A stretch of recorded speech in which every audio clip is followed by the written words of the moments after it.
आप सबों को ये दो याद रखना है, एक कृष्ण दूसरी मृत्यु। एक कृष्ण और दूसरी मृत्यु, ये दो चीजें याद रखने की जरूरत है। इंसान ऐसी हजारों चीजें याद रखता है जो उसके किसी काम में नहीं आएगी, लेकिन ये दो वस्तुएं वो भूल जाता है, एक भगवान और दूसरा मौत। क्यों कि कृष्ण ने डिक्लेयर सबके लिए कर दिया है क्या, जातस्य ही, जो पैदा हुआ है उसकी मृत्यु है। अब ये तो साफ हो गया। और ये किसने कहा है, जिसने हमें जन्म दिया, जिसने हमें बनाया, जिसके हाथ में हमारी डोर है, वही कह रहा है तुम्हारा जन्म हुआ है, हाँ सर हुआ है, मतलब तुम्हारी मृत्यु है, कंफर्म। अच्छा एक बात बताऊं, अगर किसी को डॉक्टर कहे कि तुम मरोगे तो क्या करते हो, बोलो ना, कुछ तो बोलो, चिंता करते हैं या इलाज कराते हैं। लेकिन यह कृष्ण कहते हैं तुम मरोगे, हमें कोई चिंता ही नहीं। अगर भगवान न करे आज किसी को डॉक्टर कह दे तुम मरने वाले हो, हंगामा, विल तैयारी, ये तैयारी वो तैयारी, सबको परिवार वालों को बुला लिया जाएगा, गले मिलेंगे, रोएंगे धोएंगे, खुद भी रोएंगे, उसके आजू बाजू वाले भी रोएंगे, और घर का वातावरण कैसा हो जाएगा। भगवान न करे कोई किसी के घर में इस तरह का हो, क्योंकि किसने कह दिया है, डॉक्टर ने। लेकिन यहां तो कृष्ण कह रहे, और हम तो बैठे बंसी बजा रहे हैं चैन की। कृष्ण ने डिक्लेरेशन कर दी है तुम सबों को मरना है, क्योंकि तुम्हारा जन्म हुआ है। कोई चिंता करो, और चिंता करनी है तो सर्वश्रेष्ठ चिंता है चिंतन। और मैं ये कह रहा था कि हम दुनिया के सबसे ज्यादा भाग्यवान लोग हैं कि हमको कथा कीर्तन भजन सब मिला है। इसलिए कई जगह में पढ़ता था, ऐसे लिखा होता था, मौत को मत भूलो, मौत को मत भूलो, क्योंकि मौत याद रहेगी तो मोहन भी याद रहेगा। इसलिए सब लोगों से कहता हूं, रोज कृष्ण भजन क्या करो, हरे कृष्ण कृष्ण कृष्ण हरे राम, देहधारी का फल यही, भज मन कृष्ण मुरार, मनुष्य जन्म की मौज ये।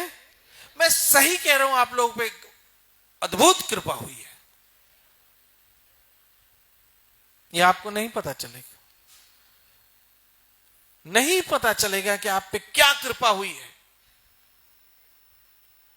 तो मैं बता रहा था कि एक व्यक्ति मर गया, मैं वहां गया, अपने यहां का था, बहुत पैसे वाला था, बहुत प्रॉपर्टीज थी, लोग कहते थे इसके पास बहुत प्रॉपर्टी, बहुत शॉप है, बहुत दुकानें हैं, बात बड़ी समझने की।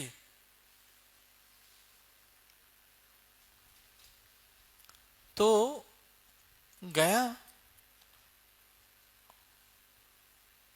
तो उस दिन उनके यहां विराम था, जो भी उन्होंने कथा करवाई थी, तो मैं भी गया।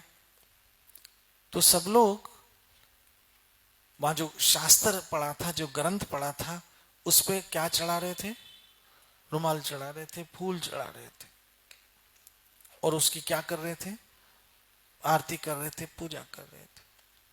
मैंने उसके बड़े बेटे के पूछा, मैंने बोला ये जो कपड़े से ढका हुआ है, इसमें पापा की प्रॉपर्टी के कागज है क्या, इनकम टैक्स रिटर्न नहीं। तो मैंने बोला फिर क्या है, बोला ये तो शास्त्र है, ग्रंथ है, शास्त्र है। तो मैंने क्यों रखा है, फिर मैंने पूछा, बोला पिताजी की आत्मा की शांति।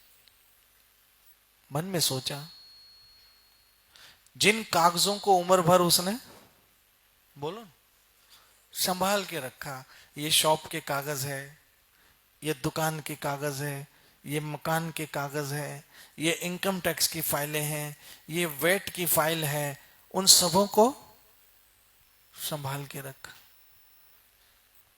लेकिन आज तो उसको वो काम आ रहा है जिसके लिए उसके पास टाइम ही नहीं था। सही बताओ, जितना हम अपनी प्रॉपर्टी के डॉक्यूमेंट्स को संभाल के रखें, ऐसे कभी गीता भागवत को संभाला है? कभी ग्रंथ को संभाला? कभी रामायण महाभारत? कभी उपनिषद पुराण? कभी नहीं। बड़े बड़े लोग इन सारे डॉक्यूमेंट्स को बैंक के लॉकर्स में रखते हैं, या हमारे घर के अंदर जो सबसे बोलो सुरक्षित जगह होती वहां रखते हैं, और उसकी चाबी लेके साथ घूमते हैं। क्योंकि वो किस चीज के कागज है? दुकान के, मकान के, प्रॉपर्टी के, बैंक के। लेकिन याद रखना, क्या जब कोई मर जाएगा तो हम महाराज को कहेंगे, महाराज जरा ये पढ़ो तो इसकी प्रॉपर्टी के कागज, इसकी आत्मा को शांति हो जाएगी? ऐसा है? अरे महाराज स्वामी हेडे अचो, हे दादाजी शॉप जा, चाहे पन्ना है तहां पढ़ो, छो पढ़ो, हुनन जी आत्मा के शांति थींदी। ऐसा पॉसिबल? पढ़ना क्या है? वही भागवत। पढ़ना क्या है? वही गीता। पढ़ना क्या है? वही ग्रंथ। पढ़ना क्या है? वही गरुड़ पुराण, जिससे उम्र भर वो दूर भागा। आप नसीब वाले हो कि कई लोगों को तो मरने के बाद भी जो नसीब नहीं होता वो आपको जीते जी नसीब हो रहा है। कृष्ण मुझे शक्ति दे रहे हैं सुनाने की, और कृष्ण आपको शक्ति दे रहे हैं सुनने की। ये अवसर अलौकिक है, इसका पूरी तरह से लाभ लीजिए। नित्य भजो हरे कृष्ण कृष्ण कृष्ण हरे हरे।